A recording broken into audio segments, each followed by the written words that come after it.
Nyakora Ramogi Ajwang' en dakika 18 tok saa achiel mar okinyi. Anyisi ni tok nonro mar gazet abro bedo kaduogo kod twak mokwongo e chenro mar piny okinyi ma kawuono.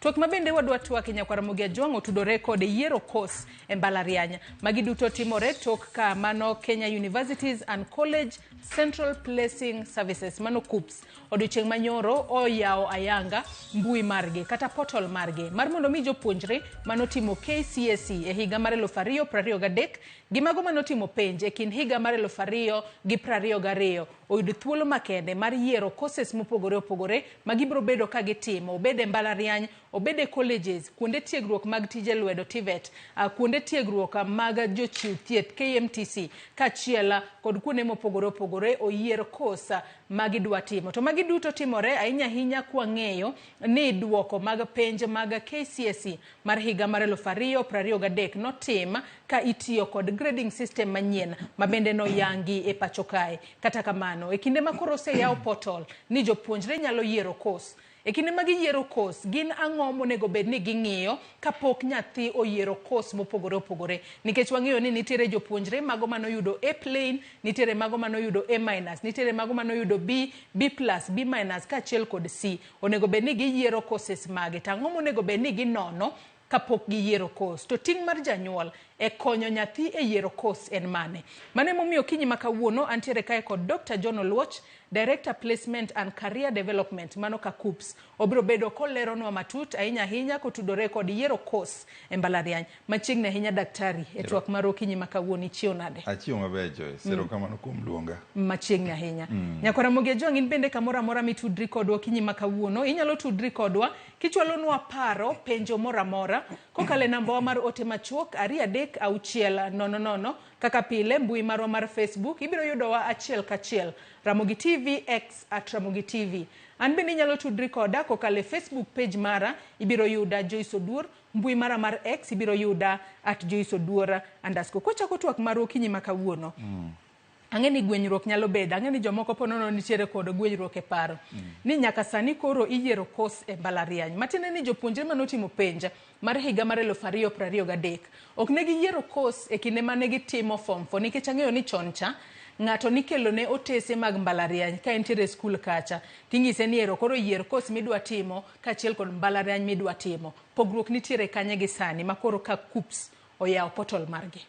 Erokamano Joyce and mokwongo chon kaka iwachono nyithindo ne ioro negi forms e skul sama gitimo penj kaeto gindiko courses ma gidwa timo ting'eni sechego pod gitimo penj mano third term koro giyiero yiere mudho kae mano ne wachungo mondo mi wamigi thuolo mar timo penj ka gisetimo penj ka giyudo duoko ka giseyudo duoko kaka nyocha waziri marwa Honorable Machogu olando duoko tarik 8 Januari. Koro ka giseyudo duoko koro nyathi ka nyathi gi jonyuolne kata guardians ne ong'eyo ni mae result mayude KCSE. Koro giyudo time mar paro ni to result mayudo ni ang'o ma anyalo timo kode kata kakalo mar the university kata KMTC kata TTC kata TVET institution. Koro mane momiyo ne waketo ni sani wamiyo gi thuolo mar yiero course ka giseyudo duoko ok kaka chon mane gifila forms e mudho ka duoko pok owuok.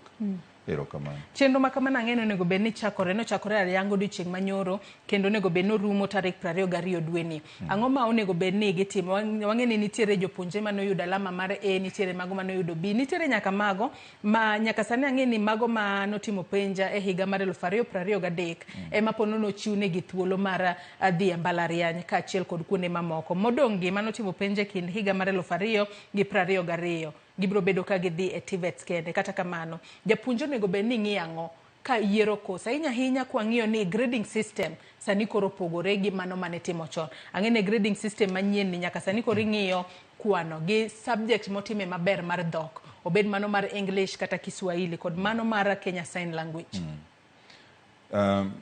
Chon ne ing'iyo subject moko ma compulsory kaeto ikawo moro e cluster moro kamano. Koro sani ka isetimo penj to ing'iyo mana ni to kwano nyathi oyudo adi kaeto mamoko go ikawo the best kwano language kaeto the best. Koro sani yudo ka gikalo mang'eny molo kaka gikalo ga pile Nyithindo manotimo penj ne gin 900 KCSE higa mokalo. Kuom 900 go nyithindo 201 noyudo C+ and above, tiende ni gin giromo dhi university. Kato nyithindo 600 gi wiye mochomo 700 oyudo C plain kadhi nyaka E. Koro course mora gine grade mora ma ng'ato yudo, nitie course ma nyalo tere. Koro jo C+ and above, jo 201,000 go eko, wayaw negi portal mondo gi apply mar dhi e mbalariany ma wan go ka. Wan gi mbalariany 69 komedre gi Open University of Kenya misome gi distance education kata virtual learning gin 70. Wan gi teacher training colleges 36 e Kenya ka. 3 kuomgi ipuonje diploma in secondary education, to 33 ipuonje diploma in primary education. Wan gi KMTC campuses 86 bende Kenya ka, ma nyithindo nyalo some weche mag thieth, nursing, clinical medicine, dentistry, pharmacy gi gik makamago eko. Kaeto kendo wan gi TVET institutions gi national polytechnics bende 270 gi wiye. Koro in total wan gi institutions chiegni 400 ma nyathi moyudo A kata A- kata B+ all the way nyaka E nigi gima onyalo kawo mondo tim. Koro kiwe jo C+ and above madhi university ka, jo moyudo C- gi C plain nyalo kawo courses mag diploma e institutions mawachogo. To moyudo D+ to gi D plain nyalo kawo courses mag craft certificate. Kae moyudo D- to gi E kawo courses e artisan. Koro nyithindo gi te facilities mantie Kenya ka ma sirikal ogero, to gi institutions bende mantiere oromo kawo nyithindo manotimo penj go te, to gi mamoko mane bende notimo penj higni mokalo to pok noyudo thuolo mar apply mondo gibe giyud institutions. Mae wach mwakelo n'oganda. Matiende ni portal masani oyaw ne jopuonjre gi duto manotimo penj mano mar KCSE higa mokalo.